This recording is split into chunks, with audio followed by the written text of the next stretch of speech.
Reka dusengere perezida wa Burkina Faso Ibrahimu Traoré tumusengere kugira ngo Imana ikomeze imuhagarareho kandi imwimane.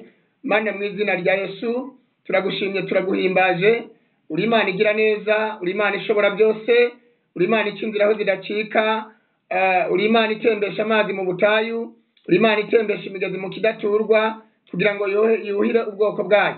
Turasengeye Ibrahim Traoré perezida wa Burkina Faso, turamushinganisha mu mbaraga z'iri sengesho, mpagaze mu butware ndetse no mu bushobozi mpabwa na guverinoma y'ijuru. Ndasengeye uyu mu perezida mu izina rya Yesu. Mana umwandikeho kirazira mu ruhanga rwe, kandi igitinyiro n'ubudahangarwa bimubeho.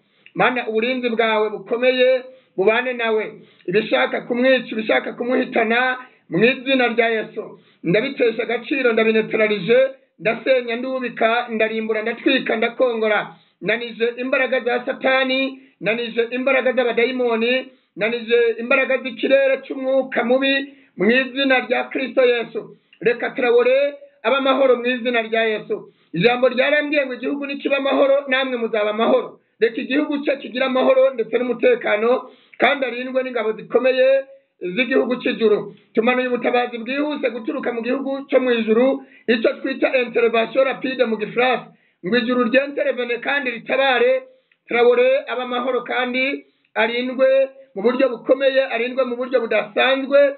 Ingabo z'isi zananirwa ariko iz'ijuru ntizananirwa. Mana urakoze kubyemeye kandi urakoze kubikoze, uhabwe icyubahiro. Tubisabye Imana mu izina ry'umwami wacu Yesu, tuvuge ngo amen. Yes, Imana y'amahoro ibaha umugisha. Ni Reverend Pasteur Buhungu Abel mwari muri kumwe. Nimero ya telefone ngira ngo twayitanze ku bantu bayikeneye ni 078 78 58